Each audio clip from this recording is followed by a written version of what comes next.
신랑 얼굴 좀 봐. 콧물 닦을 나이에 장가를 가네. 그러게, 애 없고 시집온 꼴이지 뭐야. 눈 내리는 겨울, 8살 꼬마 신랑과 18살 신부의 기막힌 혼례에 사람들은 혀를 찹니다. 하지만 모두가 비웃던 그날 밤, 신방문이 닫히자 집안의 운명을 뒤흔들 엄청난 비밀이 드러나는데요. 철부지인 줄 알았던 꼬마 신랑이 신부의 손을 잡고 건넨 목숨을 건 한마디, 과연 무엇이었을까요? 구름야담의 이야기가 계속될 수 있도록 구독과 좋아요로 응원의 마음을 보태주세요. 자, 그럼 오늘도 감동적인 옛날 이야기 지금 바로 시작합니다. 옛날 옛적 한방눈이 펑펑 쏟아지는 겨울날이었습니다. 천석군 김대감댁 앞마당에는 화려한 혼례청이 차려져 있었습니다. 붉은 비단 장막이 흰 눈과 대조를 이루어 그림처럼 아름다웠지요. 하지만 신부의 마음은 눈보다 더 차갑게 얼어붙어 있었습니다. 18살 신부 서희는 붉은 혼례복을 입고 고개를 숙인 채 서 있었습니다. 족두리가 무거워 목덜미가 뻐근했지만 그보다 더 무거운 것은 앞날에 대한 막막함이었습니다. 서희의 집안은 몰락한 양반가였습니다. 병든 아버지의 약값과 어린 동생들의 끼니를 위해 서희는 10살 아래 꼬마에게 팔려가듯 시집을 오게 되었습니다. 아내를 잃은 김대감은 오랜 병환으로 자리에 눕게 되었고 하나뿐인 아들의 앞날이 걱정되어 서둘러 혼처를 정했던 것입니다. 몰락한 양반가의 딸이라면 어린 신랑을 잘 보필해 줄 것이라 믿었지요. 건너편에는 8살 신랑 김희경이 사모관대를 쓰고 서 있었습니다. 아니, 서 있다기보다는 비틀거리고 있었다는 표현이 맞겠습니다. 몸에 맞지 않는 사모가 자꾸만 눈을 찌르자 이경은 짜증이 난 듯 손으로 사모를 밀어 올렸습니다. 이거 무거워. 꼬마 신랑이 콧물을 훌쩍이며 투덜거렸습니다. 구경꾼들 사이에서 낮은 웃음소리가 새어나왔습니다. 하지만 서희는 웃을 수가 없었습니다. 내 팔자가 이런 것이로구나. 드디어 맞절을 올릴 시간이 되었습니다. 절하시오. 혼례를 주관하는 어른의 호령이 떨어졌습니다.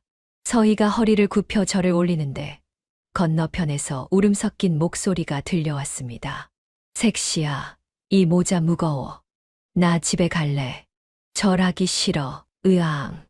이경이 사모를 벗어던지며 울음을 터뜨렸습니다. 주변이 술렁거렸습니다. 유모가 황급히 달려와 이경을 달랬지만 꼬마 신랑은 계속 칭얼거렸습니다. 서희는 눈물이 흐를까봐 고개를 들어 하늘을 올려다보았습니다. 그 순간 차가운 눈송이가 뺨 위로 내려앉았습니다. 신혼의 설렘은 없구나. 남편이 아니라 철부지 아이를 키우러 온 것이로구나. 서희는 깊은 한숨을 삼키며 절을 마쳤습니다. 하얀 눈은 계속 내렸고 서희의 가슴 속엔 그보다 더 차가운 두려움이 쌓여가고 있었습니다. 혼례가 끝나고 밤이 깊어갔습니다. 신방에는 붉은 촛불이 은은하게 타오르고 있었지요. 서희는 족두리를 벗고 방 한 구석에 조용히 앉아 있었습니다. 이경은 벌써 이불 위에서 뒹굴며 하품을 하고 있었지요. 그때 방문이 열리며 유모가 들어왔습니다. 유모의 손에는 작은 술병과 잔이 담긴 소반이 들려 있었지요. 이건 진사 어른께서 두 분의 첫날 밤을 위해 친히 보내신 귀한 합환주입니다. 유모가 서희 앞에 소반을 내려놓으며 말했습니다. 꼭 드시고 주무시라 하셨으니 한 잔씩 나눠 드시고 좋은 꿈 꾸십시오. 서희는 고개를 끄덕이며 술잔을 들었습니다. 달콤한 약초 향이 코끝을 스쳤지요. 이 또한 시집살이의 시작이겠지. 서희가 체념한 듯 술잔을 입으로 가져가는 순간이었습니다. 으악, 색시야. 나 오줌 마려워. 쌀 것 같아. 이경이 갑자기 바지를 만지작거리며 비명을 질렀지요. 그러더니 방구석에 놓인 요강을 번쩍 들어 올렸습니다. 안 돼요, 서방님. 조심하십시오. 서희의 외침이 채 끝나기도 전에 이경은 요강을 들고 비틀거리다가 술상 위로 쿵 부딪혔습니다. 와장창. 요란한 소리와 함께 술병이 산산조각 났지요. 붉은 술이 바닥에 흥건하게 쏟아졌습니다. 달콤한 술 냄새가 방 안 가득 퍼졌지요. 유모가 기겁을 하며 소리쳤습니다. 아이고 도련님, 이게 무슨 짓입니까? 진사 어른께서 얼마나 정성 들여 보내신 건데. 유모는 혀를 차며 바닥에 쏟아진 술을 안타까워했습니다. 이 귀한 걸 이리 버려놓다니 내일 아침 제대로 닦아야겠군요. 마님, 도련님 좀 달래주십시오. 저는 물과 행주를 가져오겠습니다. 유모는 투덜거리며 밖으로 나갔습니다. 방문이 닫히자 고요함이 찾아왔지요. 서희는 어쩔 줄 몰라 하며 쏟아진 술을 바라보고 있었습니다. 그때였습니다. 방구석 어둠 속에서 조그만 그림자가 움직였지요. 굶주린 쥐 한 마리가 술 냄새를 맡고 튀어나온 것이었습니다. 쥐는 바닥에 쏟아진 술을 핥기 시작했습니다. 서희가 놀라 쥐를 쫓으려는 순간 기이한 일이 벌어졌지요. 술을 먹은 쥐가 갑자기 날카로운 비명을 질렀습니다. 쥐는 온몸을 부르르 떨며 바닥을 미친 듯이 굴렀지요. 입가에는 하얀 거품이 부글부글 끓어올랐습니다. 쥐는 고통스럽게 사지를 비틀더니 이내 싸늘하게 굳어버렸지요. 서희가 비명을 지르며 입을 틀어 막았습니다. 방 안이 순식간에 얼어붙었습니다. 쥐가 죽자 이경이 벌떡 일어났습니다. 서희가 겁에 질려 떨고 있는 사이 이경은 재빨리 방문과 창문을 걸어 잠갔습니다. 덜컹 덜컹 빗장이 걸리는 소리가 무겁게 울렸지요. 그리고는 굽었던 등을 꼿꼿이 폈습니다. 훌쩍이던 콧물을 소매로 쓱 닦아내자 장난기 어린 표정은 온데간데 없었습니다. 이경은 싸늘하게 식어가는 쥐를 차갑게 내려다보며 툭 내뱉었습니다. 저 쥐 초저녁부터 방구석을 긁어대던 놈이야. 단내를 맡고 제 무덤인 줄도 모르고 달려왔군. 서희는 숨이 멎는 듯 했습니다. 지금 이경의 목소리는 8살 아이의 것이 아니었지요. 이경의 눈빛은 서늘하고 침착했습니다. 이경이 서희의 떨리는 손목을 꽉 잡으며 낮게 깔린 목소리로 말했습니다. 색시, 놀라지 마라. 서희가 덜덜 떨며 물었습니다. 서방님? 방금. 이경이 죽은 쥐를 가리키며 말했지요. 봤지? 저게 너와 내가 마실 술이었다. 숙부는 매일 내 밥에 독을 타. 아주 조금씩 서서히 죽어가게 말이다. 서희가 경악하며 외쳤습니다. 매일 독을요? 헌데 서방님은 어찌 무사하십니까? 이경이 쓸쓸한 미소를 지었습니다. 왜 내가 밥상머리에서 미친 척 밥상을 엎고 반찬 투정을 했겠느냐. 안 먹으려고 그런 것이다. 이경은 계속 말을 이었지요. 억지로 먹어야 할 땐 반만 먹고 남은 건 소매에 숨겨 몰래 개에게 던져줬다. 뒷마당에 개들이 왜 시름시름 앓다 죽어나갔는지 아느냐? 다 내 밥을 먹어서다. 서희는 온몸에 소름이 돋았습니다. 이경이 서희의 눈을 깊게 바라보며 말했습니다. 아버지는 병원에 누워 계셔서 이미 눈과 귀가 막히셨어. 증거도 없이 8살짜리가 떠든들 누가 믿어주겠느냐? 도로 잡혀와 저 쥐처럼, 저 개처럼 죽임당할 뿐이다. 이경의 목소리에 처절함이 묻어났지요. 숙부는 내가 멍청이라 믿기에 살려두는 거야. 내가 똑똑한 걸, 독인 걸 알고 있다는 걸 들키는 순간, 그날이 바로 내 제삿날이다. 이경이 서희의 두 손을 꼭 잡았습니다.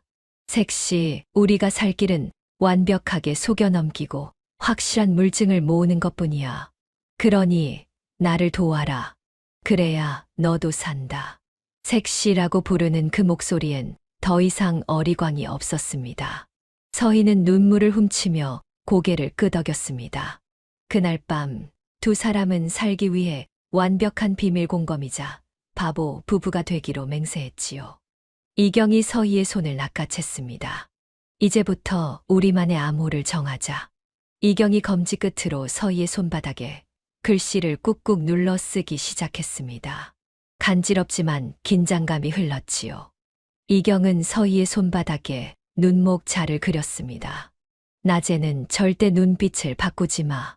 나를 철저히 떼쟁이 애물단지로만 대해야 해.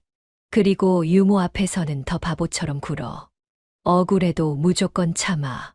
놈들을 방심하게 만드는 게 우리 무기야. 이경이 자기 목을 가리키며 말했습니다. 만약 정말 위험한 순간이 오면 내가 기침을 2번 하마. 콜록, 콜록. 그건 도망치라는 신호다. 서희는 비장한 표정으로 주먹을 꽉 쥐며 그 약속을 담았습니다. 날이 밝았습니다. 첫 닭이 울고 동이 트자 서희는 잠결에 몸을 일으켰습니다. 시집온 며느리의 하루는 이렇게 일찍 시작되는 법이지요.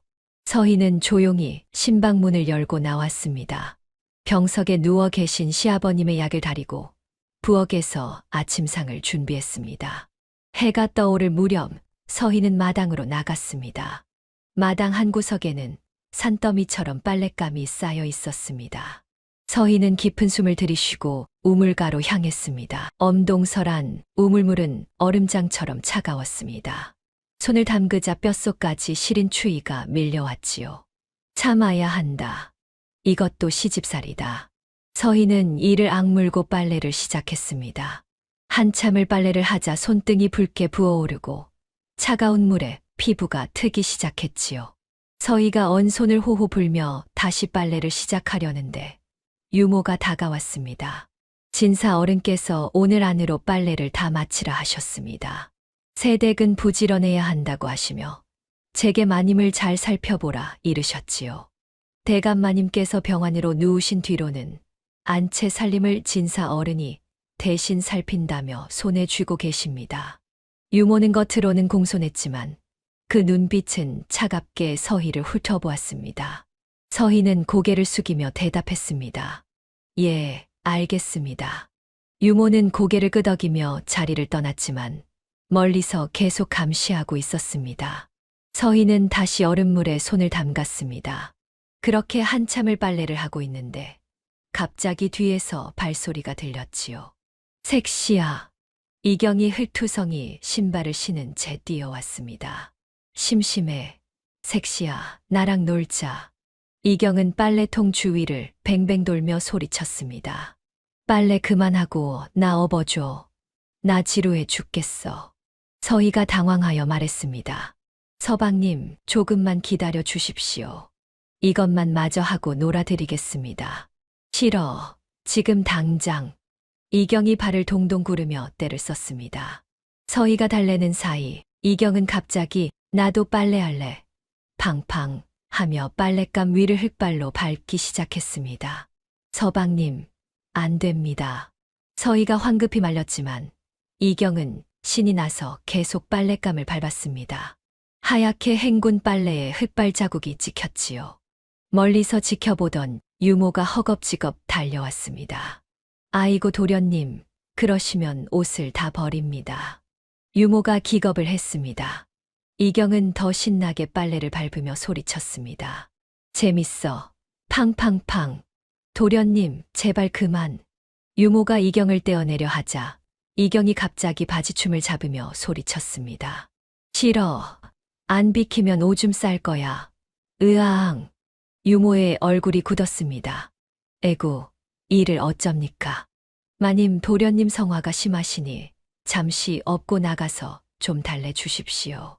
유모는 한숨을 쉬며 말했습니다. 빨래는 나중에 다시 하시면 되니 어서 도련님 모시고 가시지요. 덕분에 서희는 자연스럽게 얼음물에서 손을 뺄 수 있게 되었습니다.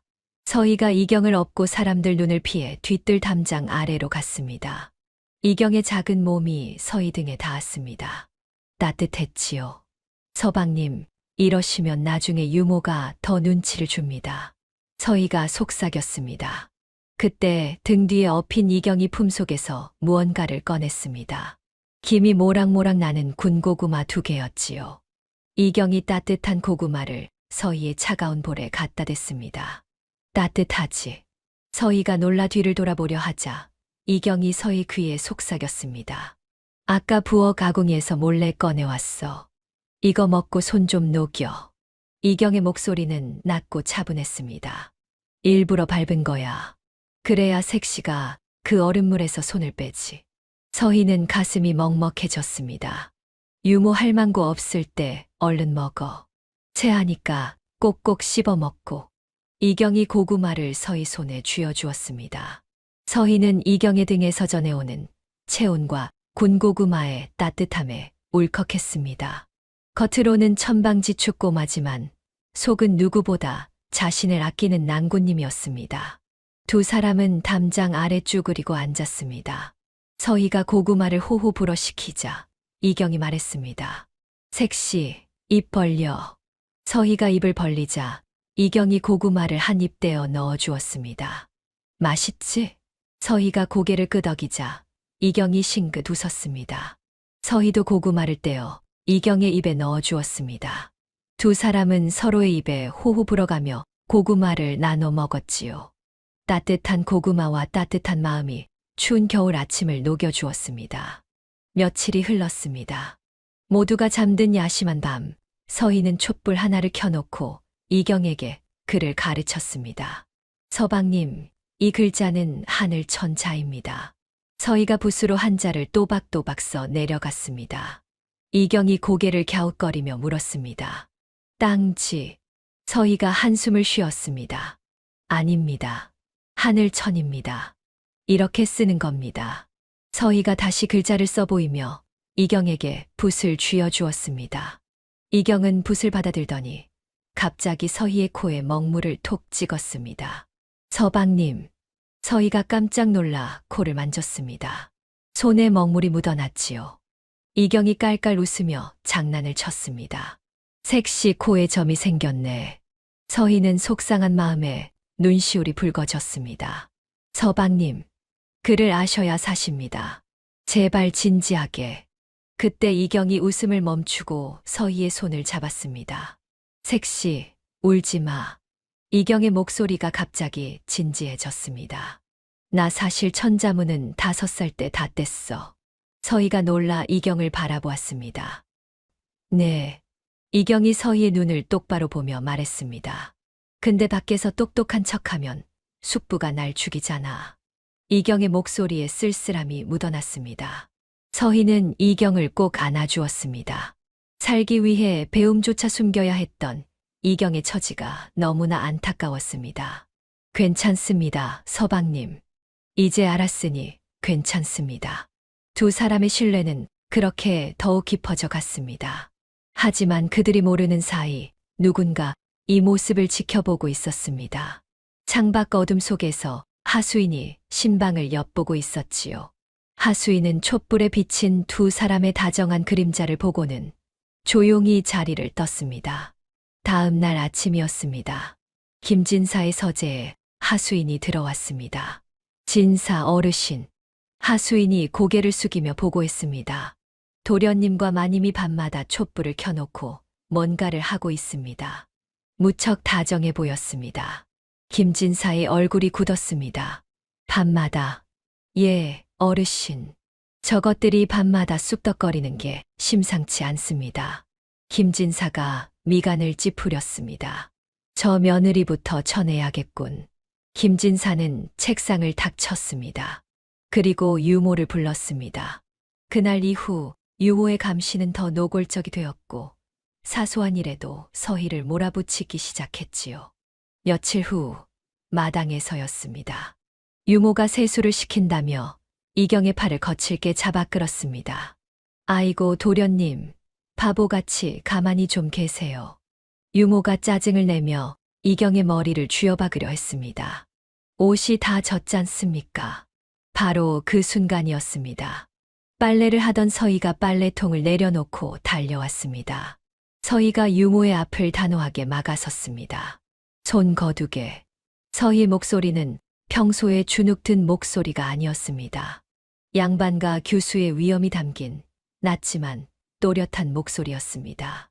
유모가 깜짝 놀라 서희를 바라보았습니다. 아무리 어려도 이 집안의 도련님이자 내 지아비일세.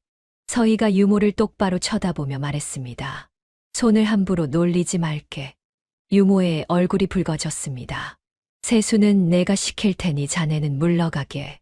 서희의 기세에 눌린 유모는 투덜거리며 물러났습니다. 이경은 자신의 앞을 막아선 서희의 떨리는 등을 보며 다짐했습니다. 색시가 날 지켜주는구나. 나도 반드시 색시를 지키겠어. 하지만 유모는 이 일로 앙심을 품고 복수할 기회를 노리기 시작했지요. 며칠이 또 흘렀습니다. 김대감의 병세는 날로 깊어져만 갔습니다. 자리에서 일어나지 못한 지 벌써 여러 달이 지났지요. 어느 날 저녁 김진사가 유모를 안방으로 불렀습니다. 김진사가 낮은 목소리로 말했습니다. 형님의 병세가 깊어 집안 꼴이 말이 아니구나. 귀한 물건들이 밖으로 새 나갈까 염려되니 형수님의 폐물함을 내게 가져오너라. 동생인 내가 직접 관리하겠다. 가족애를 가장한 말이었지만 그 속에는 노골적인 탐욕이 숨어 있었습니다. 유모의 눈이 반짝였습니다. 알겠습니다. 나으리. 다음 날 아침 유모가 김진사의 서재로 들어왔습니다. 손에는 화려하게 꾸며진 폐물함이 들려 있었지요. 김진사가 고개를 끄덕이며 뚜껑을 열었습니다. 그 순간 유모가 과장되게 놀라며 비명을 질렀습니다. 에구머니나 진사 어른, 폐물이 몽땅 사라졌습니다. 폐물함은 텅 비어 있었습니다. 귀신이 곡할 노릇입니다요. 분명 며칠 전만 해도 가득 차 있었는데. 유모가 손뼉을 치며 울부짖었습니다. 김진사가 벌떡 일어났습니다. 뭐라, 집안 단속을 어찌한 게냐. 김진사가 일부러 크게 호통을 쳤습니다. 분명 집 안에 손벌은 나쁜 쥐새끼가 든 게다. 당장 모든 방을 뒤져라. 유모가 황급히 밖으로 나가 하인들을 불러 모았습니다. 진사 나으리 명이시다. 온 집안을 샅샅이 뒤져라. 하인들이 집안 곳곳을 뒤지기 시작했습니다. 안채, 사랑채, 행랑채를 모두 뒤졌습니다. 그리고 마지막으로 서희의 신방으로 향했습니다. 유모가 앞장서서 신방문을 벌컥 열었습니다. 마님, 실례하겠습니다. 유모는 능숙한 손놀림으로 방 안을 뒤지기 시작했습니다. 서희가 놀라 물었습니다. 무슨 일이십니까? 폐물이 사라졌습니다. 혹시나 하여 모든 방을 뒤지는 중입니다. 유모가 이불을 들어 올렸습니다. 바로 그 순간이었습니다. 짤랑, 짤랑. 이불 밑에서 옷가락지와 비녀가 쏟아져 나왔습니다. 유모가 입을 크게 벌리며 소리쳤습니다. 세상에, 여기 있습니다. 유모가 폐물들을 주워들며 극적으로 외쳤습니다. 얌전한 고양이 부뚜막에 먼저 올라간다더니. 아기 마님, 어찌 이러셨습니까? 서희의 얼굴이 새하얗게 질렸습니다. 저는 모르는 일입니다. 서희가 황급히 손을 내저었습니다. 억울합니다. 제가 한 일이 아닙니다. 하지만 유모는 이미 폐물을 들고 밖으로 뛰어나갔습니다. 나으리 찾았습니다. 마님 방에서 찾았습니다. 김진사의 서재로 달려간 유모가 폐물들을 내밀었습니다. 김진사가 폐물들을 보더니 얼굴을 붉히며 노발대발했습니다. 가문의 법도가 엄하거늘 갓 들어온 며느리가 시어머니 유품에 손을 대. 김진사가 호통을 쳤습니다. 여봐라, 당장 저것을 마당으로 끌어내 멍석마리를 하여라. 하인들이 서희를 거칠게 잡아 끌었습니다. 억울합니다. 진사 어른. 서희가 울부짖었지만 하인들은 듣지 않았습니다. 서희는 마당 흙바닥에 내동댕이 쳐졌습니다. 하인들이 몽둥이를 들고 서희를 위협하며 다가왔습니다. 서희는 눈을 감았습니다. 이제 끝이구나 생각했습니다. 바로 그 순간이었습니다. 색시야.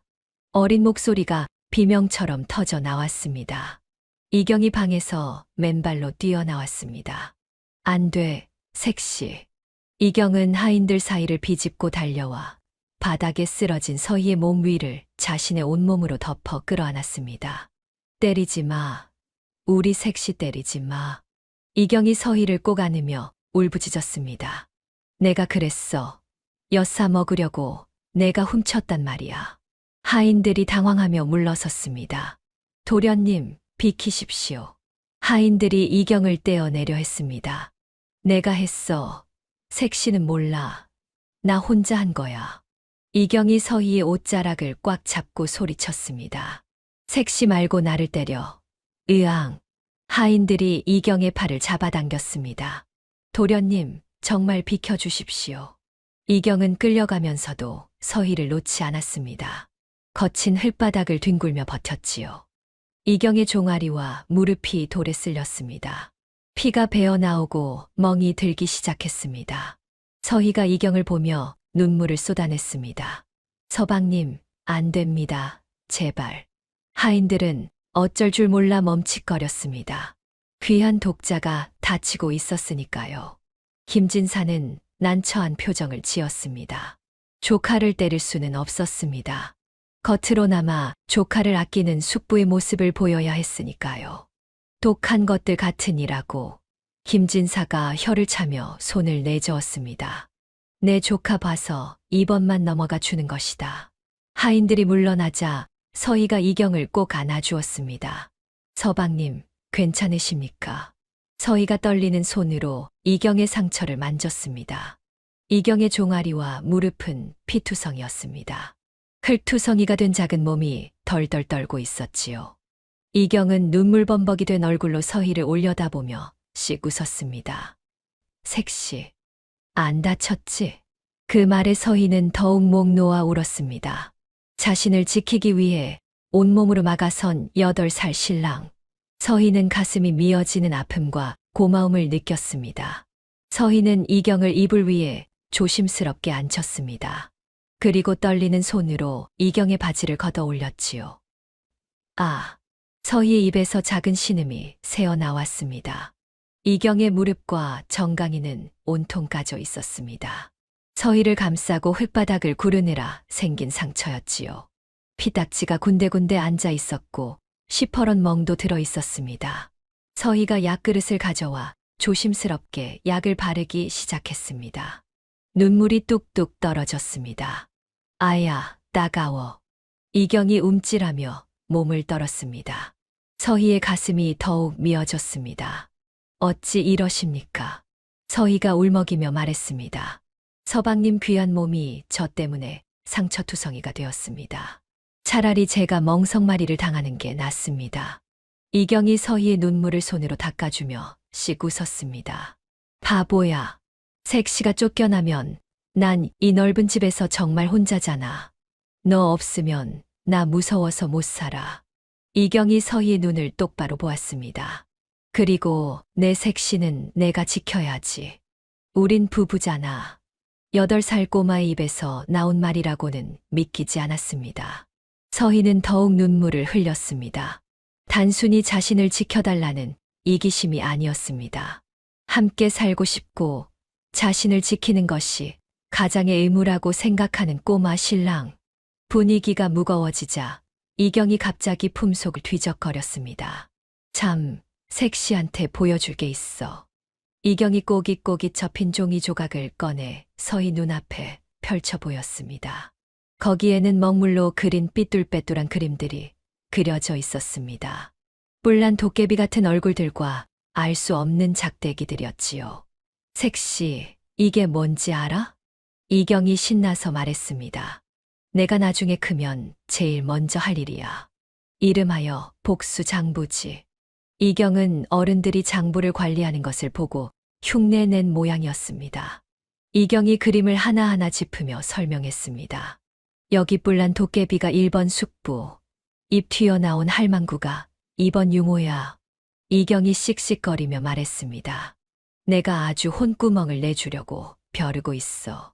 서희는 8살 신랑의 엉뚱하고 귀여운 발상에 눈물 맺힌 눈으로 푸아 하고 웃음을 터뜨렸습니다. 서방님, 참으로 무섭고 든든하십니다. 이놈들이 벌벌 떨겠습니다. 서희가 웃자 이경의 표정이 순식간에 진지하게 바뀌었습니다. 웃지 마. 이경이 서희를 똑바로 바라보며 말했습니다. 난 진심이야. 내 사람 건드리면 다 가만 안 둬. 두고 봐. 이경의 눈빛은 작지만 단단했습니다. 서희는 그 눈빛에서 훗날 자신을 지켜줄 거목의 모습을 보았습니다. 기다리겠습니다, 서방님. 언제까지고 기다리겠습니다. 그날 밤 두 사람은 서로를 지키겠다는 약속을 다시 한번 마음속 깊이 새겼습니다. 며칠이 흘렀습니다. 폐물 도난 사건이 실패로 돌아가자 김진사는 속이 부글부글 끓어올랐습니다. 어느 날 아침 김진사는 새로 지어 입은 화려한 비단옷을 차려입고 마당을 거닐고 있었습니다. 마침 그때 서희가 빨래를 하러 우물가로 가고 있었지요. 에이, 재수없게 아침부터. 김진사가 서희를 보자마자 인상을 찌푸렸습니다. 내년이 들어온 뒤로 집안에 마가 끼었어. 김진사가 비단옷을 뽐내며 서희 앞을 가로막았습니다. 밥값도 못하는 주제에 어딜 고개를 뻣뻣이 드느냐. 서희는 고개를 더욱 숙이고 묵묵히 견딜 수밖에 없었지요. 대답이 없어 귀머거리가 됐어. 김진사가 계속 트집을 잡았습니다. 바로 그때였습니다. 마당 한 구석에서 흙장난을 하던 이경이 이 광경을 목격했습니다. 이경의 눈빛이 차갑게 가라앉았지요. 주위를 둘러보니 마당 한편에 새까만 흙탕물이 웅덩이처럼 고여 있었습니다. 이경의 입가에 미소가 번졌지요. 이경은 김진사가 지나갈 길목을 계산하며 자리를 잡았습니다. 그리고 김진사가 막 그 앞을 지나가려는 순간 전속력으로 달리기 시작했습니다. 숙부님, 비켜요. 이경이 소리쳤습니다. 나 멈출 수가 없어요. 으아. 이경은 멈추는 척하다가 김진사의 코앞에서 일부러 발을 쾅 구르며 미끄러졌습니다. 철퍼덕. 시커먼 흙탕물이 사방으로 튀었습니다. 김진사의 값비싼 비단옷과 얼굴에 흙탕물이 사정없이 튀어올랐지요. 김진사가 비명을 질렀습니다. 이 미친 놈이. 김진사가 흙투성이가 된 채 씩씩대며 이경을 내려다보았습니다. 바닥에 주저앉은 이경이 고개를 들었습니다. 아차, 숙부님 실수. 바닥이 미끄러워서 그만. 이경이 입으로는 헤헤 웃고 있었습니다. 하지만 흙물이 묻은 얼굴 사이로 보이는 이경의 눈빛은 전혀 웃고 있지 않았습니다. 마치 한 번만 더 내 색시 건드려 봐라고 말하는 듯한 맹수 같은 살기가 어린 섬뜩한 눈빛이었지요. 김진사는 순간 등골이 오싹해졌습니다. 저놈 눈빛이 왜 저래? 김진사는 무의식적으로 뒷걸음질 쳤습니다. 8살 조카에게서 느껴지는, 처음 느껴보는 공포였습니다. 에이, 재수가 없으려니. 김진사가 옷을 털며 황급히 자리를 떴습니다. 김진사가 사라지자 이경이 툭툭 털고 일어났습니다. 서희가 놀라서 달려왔습니다. 서방님, 괜찮으십니까? 이경이 서희의 소매를 잡고 서희의 귀에 속삭였습니다. 색시야, 봤지? 이경이 씩 웃으며 말했습니다. 그 장부에 적힌 1번. 오늘 반쯤 해결했어. 서희는 이경을 바라보았습니다. 복수 장부가 단순한 낙서가 아니었습니다. 이경은 진심이었고 실천하고 있었습니다. 작지만 든든한 신랑이었습니다. 흙탕물 사건 이후 김진사의 눈초리는 더욱 매서워졌지만 두 사람은 서로를 의지하며 버텼습니다. 그러던 어느 가을, 위태롭던 김대감의 병세가 급격히 악화되었습니다. 그리고 김대감은 숨을 거두었습니다. 대감마님께서 돌아가셨습니다. 김대감 댁은 통곡 소리로 가득 찼고 어린 이경은 상주가 되어 빈소 앞에 앉았습니다. 작은 몸의 상복이 너무 컸지요. 아버지. 이경이 작은 목소리로 불렀지만 대답은 없었습니다. 서희가 이경 옆에 앉아 손을 잡아주었습니다. 조문객들이 줄을 이었습니다. 김진사가 상주 옆에 서서 조문객들을 맞았지요. 형님께서 이리 허망하게 가시다니.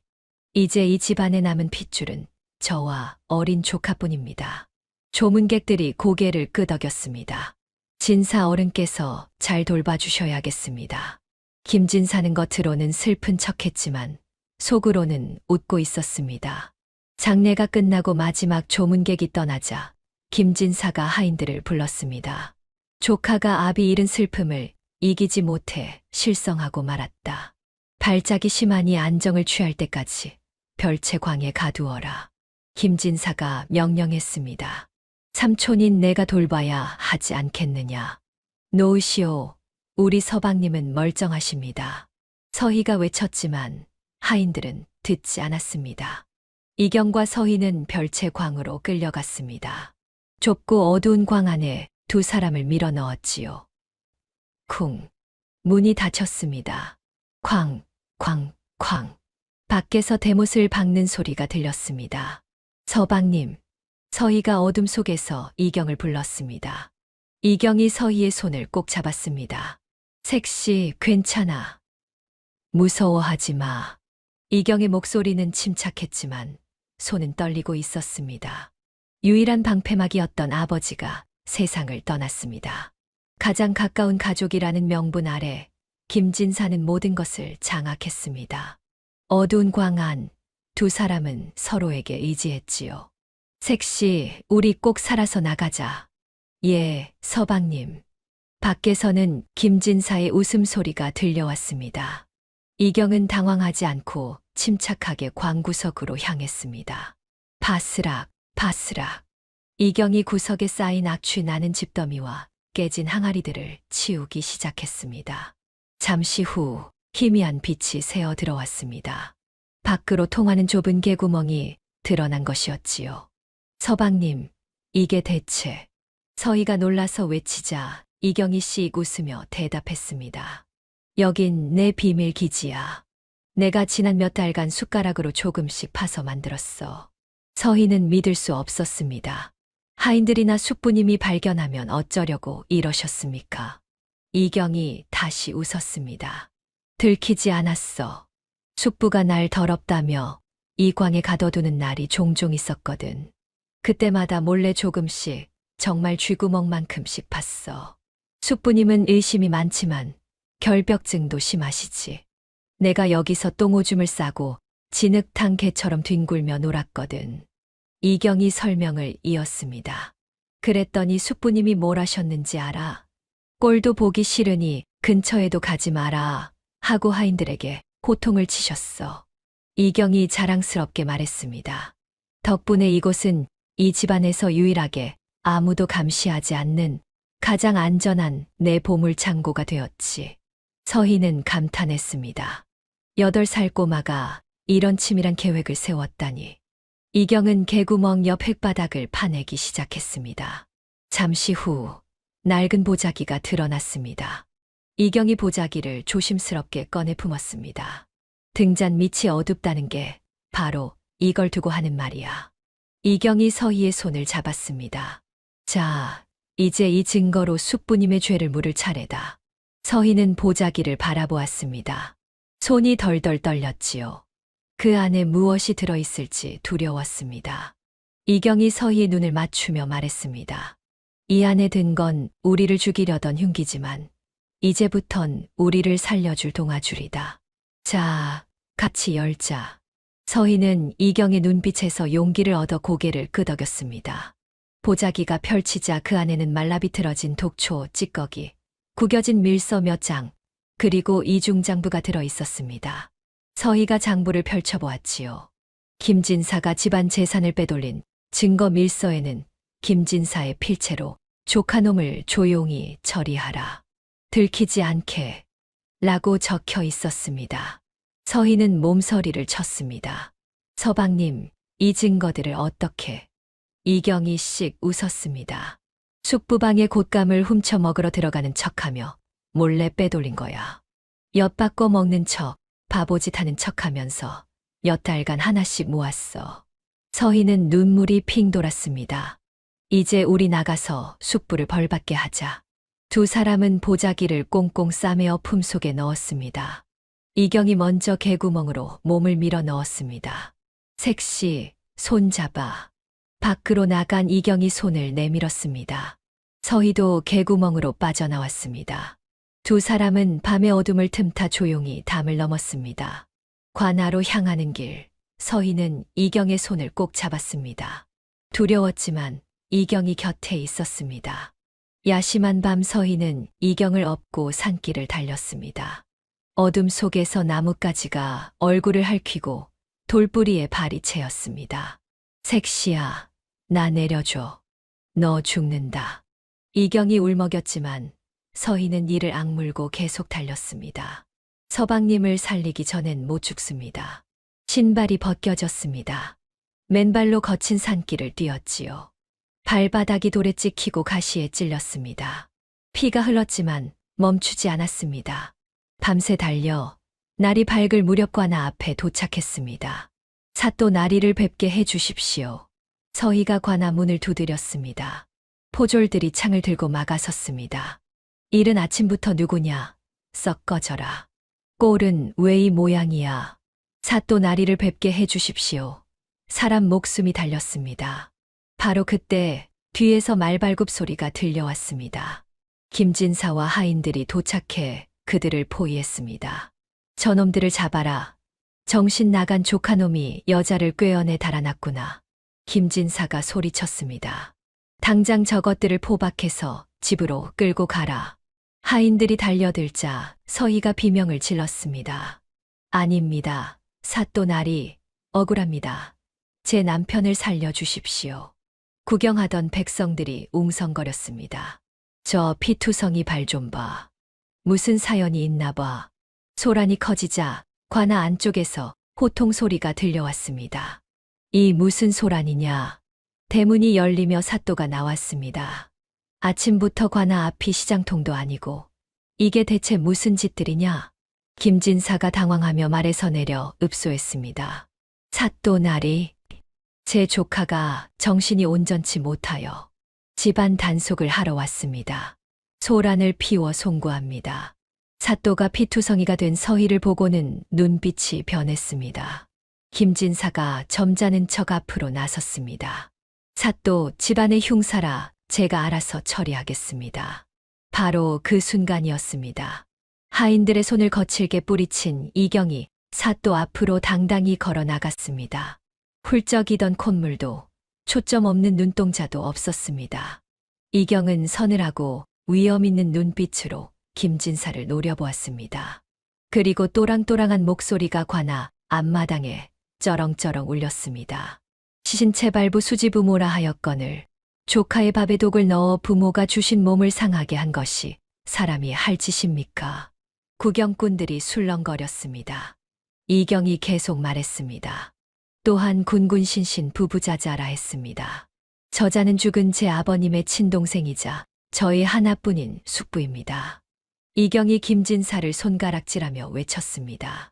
어찌 피를 나눈 혈육이 형의 유일한 핏줄을 죽이고 재산을 탐한단 말입니까? 이경의 목소리에 분노가 담겨 있었습니다. 저자가 짐승만도 못한 짓을 저질렀는데 어찌 저에게 조카의 도리를 바라십니까?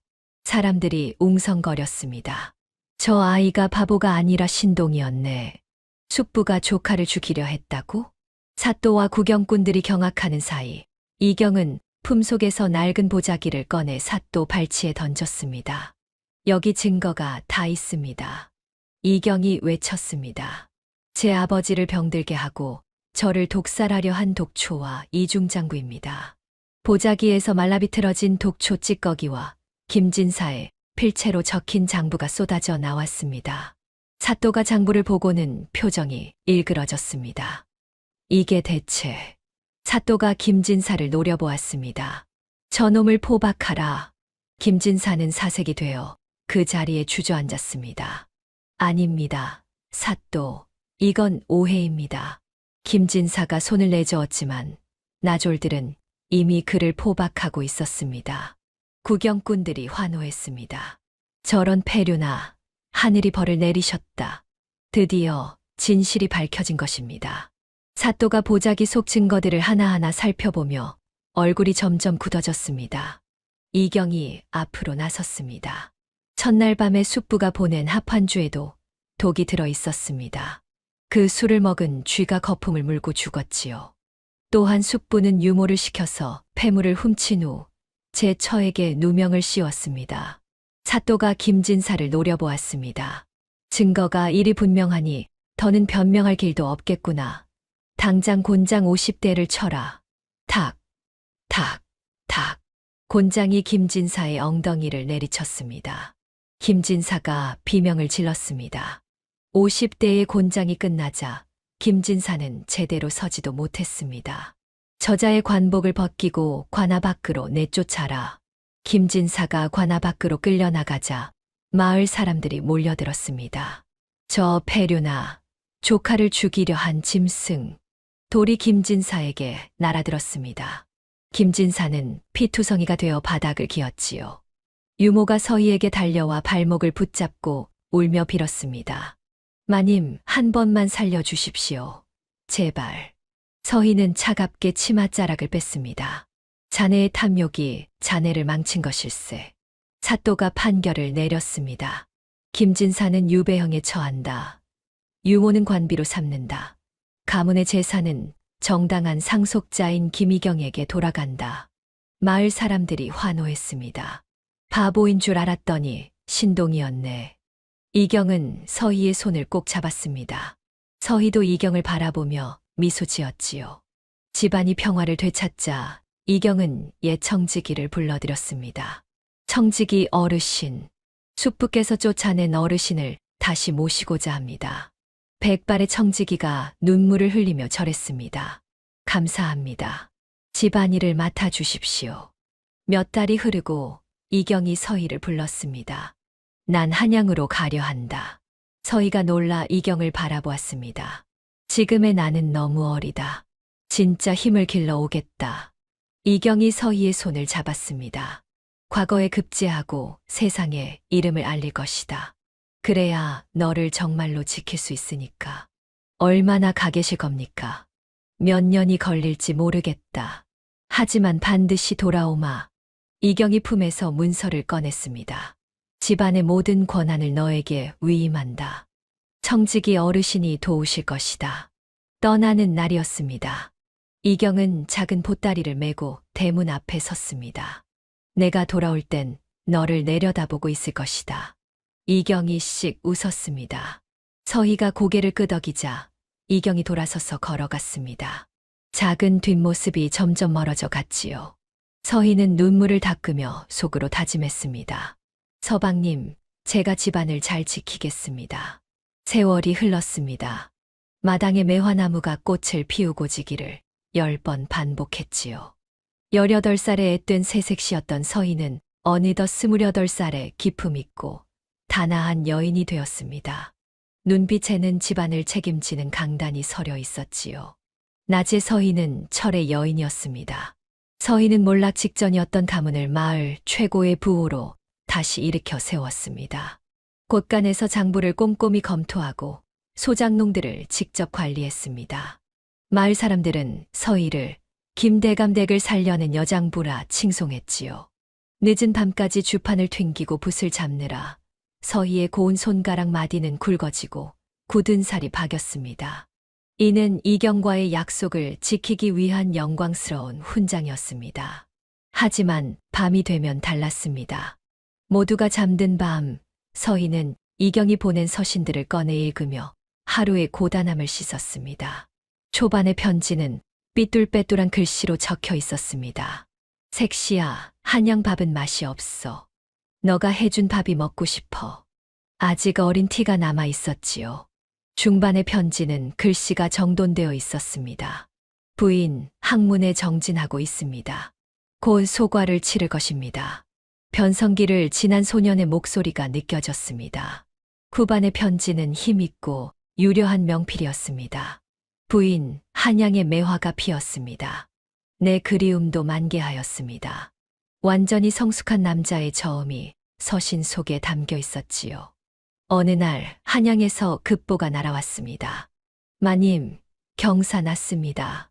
하인이 뛰어들어왔습니다. 한양 가신 나으리께서 소과에 급제하셨답니다. 우수한 성적으로 통과하여 생원이 되셨답니다. 하인들이 덩실덩실 춤을 추었습니다.